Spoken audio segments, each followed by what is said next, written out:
नमस्कार, देशोन्नतीमध्ये मी ऐश्वर्या शिंदे आपलं स्वागत करते। बघूया प्रदेशच्या आजच्या टॉप 10 बातम्या। देशातील एकूण 26 विधानसभा मतदारसंघांमध्ये पोटनिवडणुका घेण्यात येणार आहेत। पैकी अकोला पश्चिम विधानसभा मतदारसंघातील पोटनिवडणूक रद्द करण्यात आली आहे।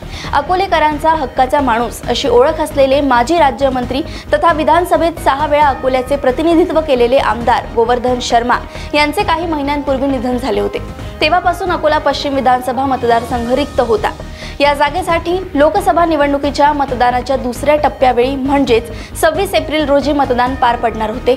लोकसभा झाल्यानंतर लगेचच पावसाळा संपला की महाराष्ट्र विधानसभेची निवडणूक लागणार आहे। यामुळे 1 वर्षापेक्षा कमी कार्यकाळ बाकी असल्यामुळे हायकोर्टाने ही पोटनिवडणूक रद्द केली आहे। लोकसभा निवडणुकांची घोषणा झाली असून अद्यापही महाविकास आघाडी आणि महायुतीमधील अंतिम जागा वाटप निश्चित झालं नाही। दरम्यान भाजपाने 23 उमेदवारांच्या नावांची घोषणा केल्याने राज्यातील 23 मतदारसंघात भाजपाने उमेदवारांसह प्रचाराला सुरुवात केली आहे, तर काँग्रेसनेही 12 लोकसभा मतदारसंघातील उमेदवारांची घोषणा केली असून तिथेही प्रचार सुरू झालाय। त्यात भाजपाच्या पहिल्या उमेदवाराने आज आपला निवडणुकीचा फॉर्म दाखल केला। त्यावेळी रेकॉर्ड ब्रेक मतांनी आम्ही विजयी होऊ असा विश्वास उपमुख्यमंत्री देवेंद्र फडणवीस यांनी व्यक्त केलाय। मुख्यमंत्री एकनाथ शिंदे यांच्या शिवसेनेने दक्षिण मुंबई, ठाणे, शिर्डी आणि नाशिक लोकसभा मतदारसंघांवर दावा कायम ठेवलाय। गेल्या काही दिवसांपासून शिवसेना आणि भाजपमध्ये या 4 जागांवरून धुसफूस आहे। मात्र शिवसेनेने आपल्या इच्छुक उमेदवारांची नावे भाजपकडे पाठवली। या 4ही जागा जिंकण्यासाठी लागणारे समीकरण आणि योग्य उमेदवार शिवसेनेकडे आहेत असा युक्तिवाद करण्यात आला। त्यामुळे या जागा शिवसेनेला मिळाव्यात असा आग्रह शिंदे गटाकडून महायुतीमध्ये करण्यात आलाय। माजी आमदार विजय शिवतारे अजित पवारांविरोधात सातत्याने भूमिका घेत असल्याने महायुतीत तणावाचे वातावरण आहे। याची नाराजी देखील अजित पवारांनी व्यक्त केली आहे। मुख्यमंत्री एकनाथ शिंदे यांनी देखील शिवतारेंना समज दिली होती, तरीही शिवतारे सुनेत्रा पवारांना बारामती लोकसभा मतदारसंघातून उमेदवारी देण्याविरोधात भूमिका घेत असून लोकसभेला अपक्ष उभा राहणार असल्याचे जाहीर केले आहे। यावर शिवतारेंवर निलंबन किंवा हकालपट्टीची कारवाई होण्याची शक्यता वर्तवली जात होती, परंतु अद्याप यावर कारवाई झाली नाही। परंतु जेव्हा शिवतारे अपक्ष म्हणून फॉर्म भरतील तेव्हा मुख्यमंत्री एकनाथ शिंदे याबद्दल कडक भूमिका घेतील असा इशारा आमदार संजय शिरसाट यांनी दिलाय। वंचित बहुजन आघाडी संदर्भात महाविकास आघाडीची वेट अँड वॉच भूमिका असल्याचं दिसून येत आहे। वंचित बहुजन आघाडीला आता 4 ऐवजी 5 जागांचा प्रस्ताव देण्यात आल्याची माहिती समोर आली आहे। वंचित बहुजन आघाडीला महाविकास आघाडीकडून आणखी 1 जागा अधिकची देण्याचा आज प्रस्ताव देण्यात आलाय। महाविकास आघाडीच्या जागा वाटपाच्या चर्चेवर अंतिम निर्णय झाल्याची माहिती आहे। त्यानुसार शिवसेना ठाकरे गट 22, काँग्रेस 16 तर राष्ट्रवादी 10 जागांवर निवडणूक लढवणार आहे। जर वंचित सोबत आली तर शिवसेनेच्या कोट्यातून 2, काँग्रेसच्या कोट्यातून 2 आणि राष्ट्रवादीच्या कोट्यातून 1 जागा सोडण्यात येणार असल्याची माहिती आहे। चंद्रपूर लोकसभा मतदारसंघातून आजपर्यंत सर्व पुरुष खासदार निवडून आले आहेत। काँग्रेसने माजी मुख्यमंत्री मारुतराव कन्नमवार यांच्या पत्नी गोपिका कन्नमवार यांच्यानंतर आमदार प्रतिभा धानोरकर यांच्या रूपाने महिला उमेदवार लोकसभा निवडणुकीच्या रिंगणात उतरवलाय। आमदार धानोरकर या काँग्रेसचे दिवंगत खासदार सुरेश उर्फ बाळू धानोरकर यांच्या पत्नी आहेत। पतीच्या अकाली मृत्यूनंतर नैसर्गिक न्यायाप्रमाणे पत्नीला उमेदवारी मिळावी असा आग्रह आमदार प्रतिभा धानोरकर यांनी काँग्रेस श्रेष्ठींकडे लावून धरला होता।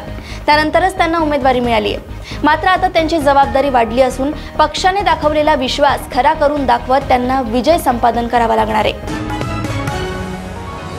लोकसभा निवडणुकीच्या पार्श्वभूमीवर चर्चेत आलेल्या विनायक मेटे यांच्या पत्नी ज्योती मेटे यांनी अखेर लोकसभा निवडणूक लढवण्याचा निर्णय घेतलाय।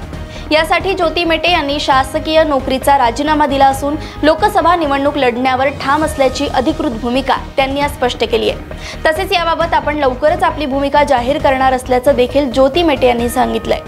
त्यामुळे बीड लोकसभा मतदारसंघातून पंकजा मुंडे विरुद्ध ज्योती मेटे असाच सामना रंगणार असल्याचं जवळपास स्पष्ट झालंय। सध्या जागा वाटपावरून महायुतीत उपमुख्यमंत्री अजित पवार यांना अपेक्षित जागा मिळवण्यासाठी कराव्या लागत असलेल्या संघर्षावरून त्यांचे पुतणे आणि राष्ट्रवादी शरदचंद्र पवार पक्षाचे आमदार रोहित पवार यांनी टोला लगावलाय। एरवी रुबाबदारपणे तिकीट वाटणाऱ्या हातांना आज तिकिटांसाठी हात पुढे करावे लागत असतील आणि तेही हातात 4 आणि टेकवल्याप्रमाणे 4 तिकीट पडत असतील तर त्या रुबाबदार हातांना मानणाऱ्यांचाही हा अवमान आहे। एकेकाळचा त्यांचा फॅन आणि कार्यकर्ता म्हणून दुःख या गोष्टीचं वाटतं की एक मोठा नेता महाशक्तीकडून हळूहळू संपवला जातोय। आज लोकसभेला मॅनेज करतील आणि उद्या विधानसभेला पूर्णपणे डॅमेज करतील असं म्हणत रोहित पवार यांनी अजित पवारांना कात्रीत पकडण्याचा प्रयत्न केलाय। मनोज जरांगे यांच्यावर अजय बारस्कर यांनी लोकसभा निवडणुकीच्या पार्श्वभूमीवर मोठा आणि गंभीर आरोप केलाय।